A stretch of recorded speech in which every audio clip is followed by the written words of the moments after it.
Thank you. 처음에 얘기할 건 인스피레이션에 대한 얘기인데, 인스피레이션은 직관, 영감, 사람의 몸의 느낌, 이 모든 걸 통틀어서 이게 건축의 시작입니다. 이거는 과학자들이나 예술가들, 그리고 심지어 모든 정치, 문화, 모든 활동 영역에서 시작하는 출발점이라고 생각합니다. 그럼 이제 가장 중요한 건 이걸 어떻게 떠올릴 수 있느냐의 문제잖아요.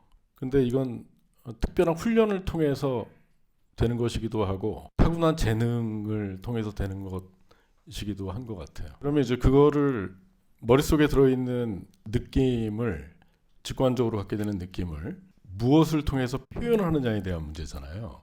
근데 저는 그것을 그림을 통해서 표현하는 걸 좋아합니다. 이 작업이 끝나면 이런 표현, 뭔지 모를 것 같은 이런 표현이 끝나면 다음 단계로 넘어가는데, 그건 이제 건축적 사고의 또 다른 표현, 다음 단계입니다. 여기에는 이제 clientele requirement도 있고, 그리고 social requirement도 있어요. 근데 대부분은 건축주의 요구는 욕망에 가까울 수도 있습니다. 그 사이에 교묘하게 건축가의 아이디어들이 이렇게 껴들어가는 거예요. 지금 보여주는 거는 FS1이라는 하나의 건물을 가지고 레퍼런스로 저의 작업 방식을 보여드릴 거예요. 조금 더 구체적인 인스피레이션을 구체화시키는 스케치를 좀 해보는 거예요. 여기서는 대략적인 건물의 형상이나 느낌들이 표현되는 거죠. 그리고 구체화된 거를 석고 작업을 좀 해보는 거예요. 근데 이 석고 작업을 하는 이유는 건축가들은 되게 심리학하잖아요. 마음도 자꾸 흔들리고 변덕스럽고, 그거를 프리즈 해버리는 거예요. 이 작업이 끝나면 섹션을 한번 슬라이스를 아주 잘게 한번 썰어보는 거. 왜냐하면 우리가 특정 섹션 이외에 많은 섹션들을 사실은 모르고 있다라는 거예요. 다 만들어 놓고도. 건축은 저희가 보기 좋아하는 섹션을 만들기 위해서 도면이 존재하는 게 아니고 그 건물을 실제로 이해하기 위해서 저희가 만드는 거거든요. 이거는 이제 다른 측면에서 한번 끊어보는 거예요. 층별 섹션의 변화들이라든가 심지어는 구조의 가능성들, 이런 것들을 다시 점검해 볼 수 있다는 거예요. 이 건물은 실제로 이 기둥 하나로 전체를 다 받치는 건데, 구조적 챌린지를 하는 건데, 우리는 이 구조를 콘크리트로 만들기 때문에 공중에서 모든 건설이 다 끝나버리는 그런 건축이라서 굉장히 위험한 시도였어요. 저는 굉장히 조용조용 건축하기 때문에 제 건축의 특징은 외부로 설비와 홈통, 심지어는 기둥이 보이지 않게 한다, 이런 매직을 부리는 건축가예요. 그래서 이 기둥이 하나 지금 나와 있다는 건 저한테 되게 불편한 현실이에요. Can we ask a question? Yeah. Thank you. So that the continuous sections that he does, at what stage in the design process does he start doing that? Is it from the beginning? Just kind of continues throughout? 섹션은 이제 중간 도면 그리면서 이제 점검해 보는 차원. 건축가들은 일부 몇 개의 섹션으로도 전체를 다 알지만, 건설하는 사람들은 슬라이스로 굉장히 세밀하게 섹션을 쳐주면 더 이해하기가 쉽다. 왜냐하면 도면은 건설하기 위해서 필요한 거거든요. 심지어는 목수들이 형틀을 짜는 도면들까지 너무 어렵기 때문에 그것까지 다 만들어준다.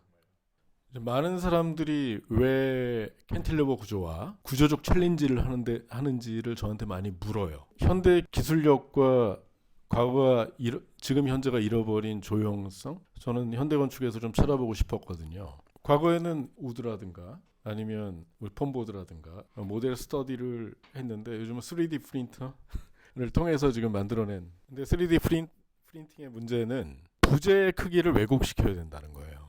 보기는 좋은데, 왜냐하면 1대1로 하면은 너무 작은 단위의 부재를 표현해야 되기 때문에, 그래서 이건 제가 보기에는 매스 모델에 가깝다라고 느낍니다. 그래서 이제 생산된 도면들입니다.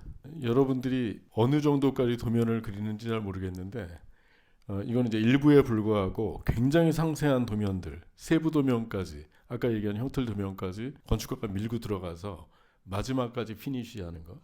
이 건축은 내부까지 다 콘크리트로 되어 있는 건물인데, 여기 보면 보에 대한 해석을 세부적인 부재들, 우리는 이제 석가래라고 하는데, 이것까지 다 해서 이게 내부의 내장이 돼버리는 요 측면의 부재들을 노출시키고 작은 부재로 해석해서 다 천정을 다 완성해버리는, 그리고 노출해버리는 그런 건물입니다. 한국에 지금 보여지는 요 부분에 각각의 그 내부 공간들, 어떤 야드들이 있는데 그게 마당이에요. 우리의 전통 마을 공동체는 농업을 주로 했거든요. 모든 사람들이 똑같은 조건에서 생존해야 했기 때문에 신앙과 그리고 잔치, 파티, 뭐 퍼포먼스, 종교까지도 그 마당을 통해서 통합을 했거든요. 그래서 서로 간에 유대를 가져야 마을 공동체가 생존할 수 있었어요. 지금 우리가 근대 이후에 교회가 성장한 이유는 어쩌면 교회가 공동체, 그러니까 살롱사로부터 바뀐 각자의 그 생산활동, 직업들이 생긴 거죠. 그러면서 교회가 그 역할을 대신하는 역사를 가지고 있어요. 다층화된 한국이 이제 아파트 공화국이라는 말까지 나오는데, 이런 다층화된 도시에서 공동의 목적이 없는 공동체는 무엇을 중심으로 서로의 유대를 규합할까? 생존에 대한 의견을 나눌까?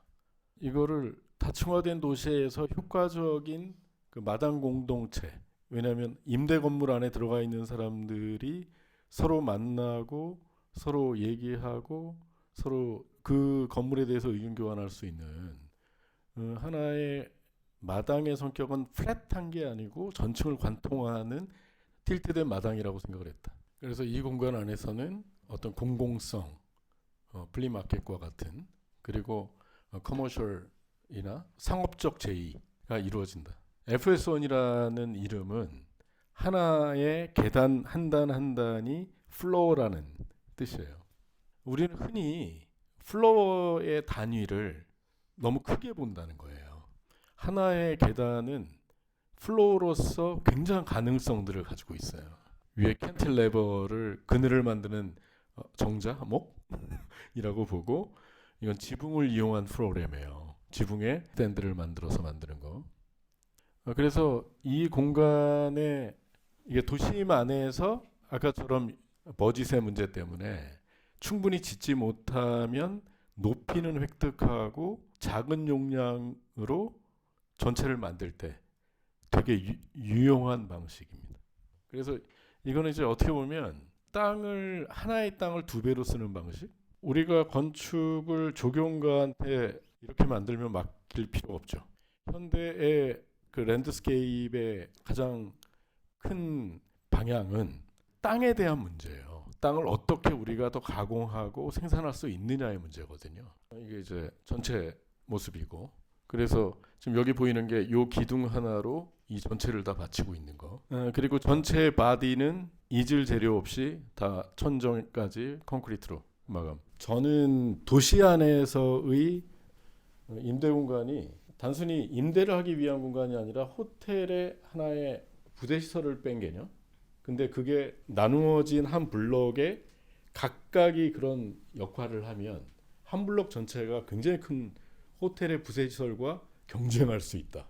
한국은 이렇게 단열 문제에 대해서 심각한데 사실은 이런 건축적 작업이 사실은 굉장히 불리하다. 그래서 여기는 요철에 있는 안쪽 부분 외에는 단열을 하지 않았다. 이거를 관청으로부터 얻어내기 위해서 콘크리트 두께가 일정 이상의 두께를 가지면 단열 효과가 있다라는 실험값을 증명했다. 그 다음에는 이제 작업이 다 끝나고 건물이 다 지어지고 그 다음에도 이 작업의 연속순환 안에 건축가는 계속 있다. 이건 완성된 단계이기 때문에 워터 페인팅으로 작업한다. 이거는 RFP라는 작업인데 이 작업에서 또다시 영감을 받아서 이미지 메이킹을 한번 해본 거다. 이거는 가까운 교회 더 크라우즈의 처치인데 여기서는 이제 부분의 어떤 입체감이나 그림자 이런 걸 다시 한번 리마인드 해본 거예요. 이거는 여수에 지어진 포트라는 건물인데 이거는 이제 일정 배율의 발코니, 그러니까 프레임 안에 또 다른 프레임을 만들어내는 작업을 했었는데 이 작업에 굉장히 일정한 간격을 비규칙적으로 한번 붙여본 거. 그 전에 단일 매스가 전체 조형을 만들어 놓은 작업을 했다면 요즘은 큰 프레임 안에 조형을 만들고 그 안에 굉장히 집합적인 형태의 새 조직들로 또 조형을 또 만들어가는 그런 작업들을 하고 있습니다. 이건 지금 완성된 건물의 모양이고, 근데 이 건물은 실제로 보면 상부가 이렇게 작아지는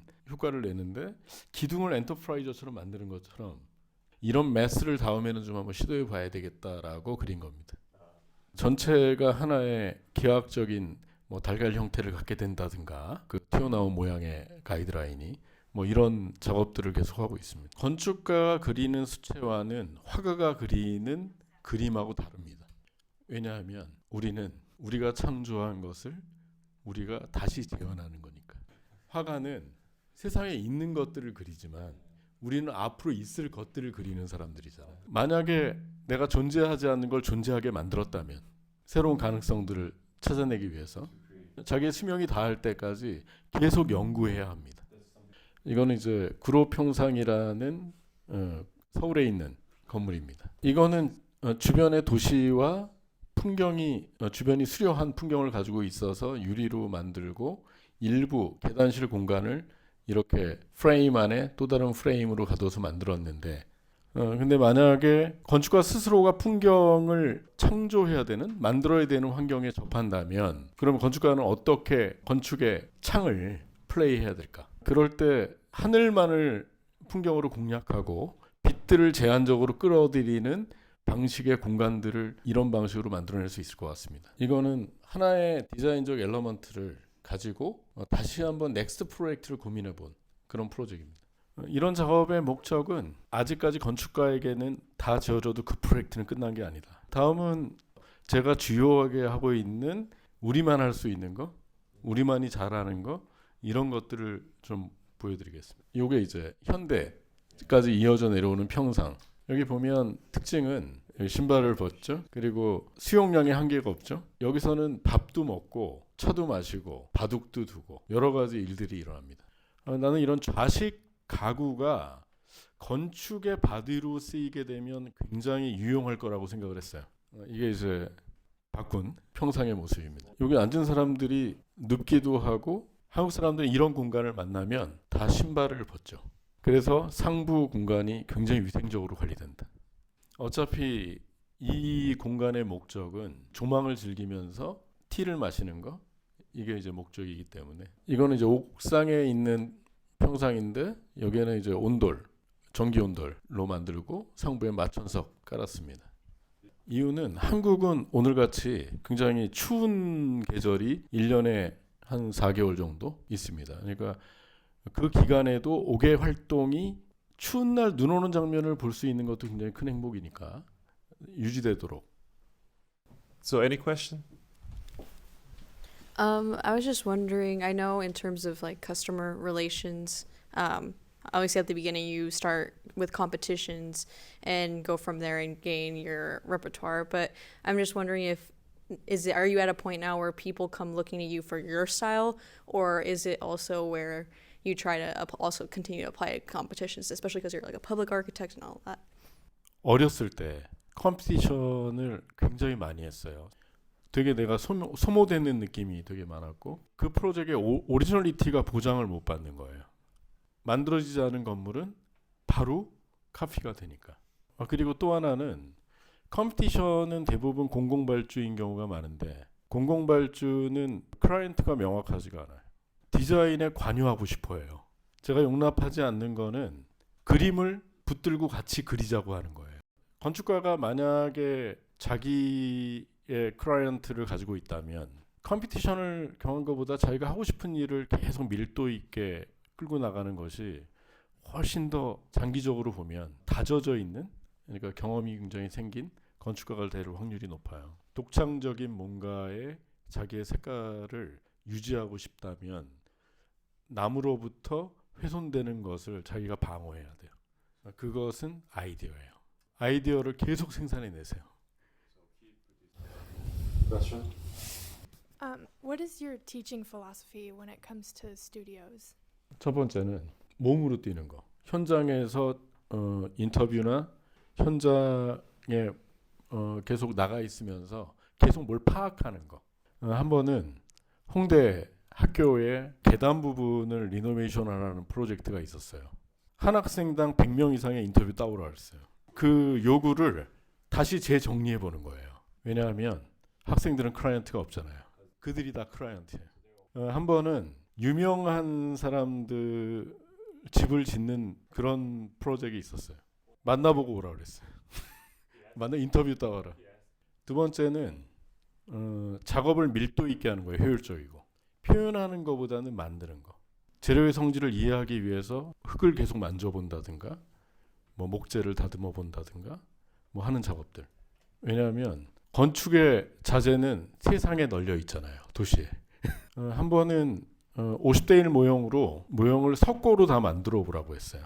판 모델까지. 메스가 아니고 판 모델로. 그럼 형태를 다 짜야 되거든요. 목수와 같이. 여러분이 내 학생이 아닌 건 럭키한 거예요. 그래서 제가 기대하는 건 아이디어예요.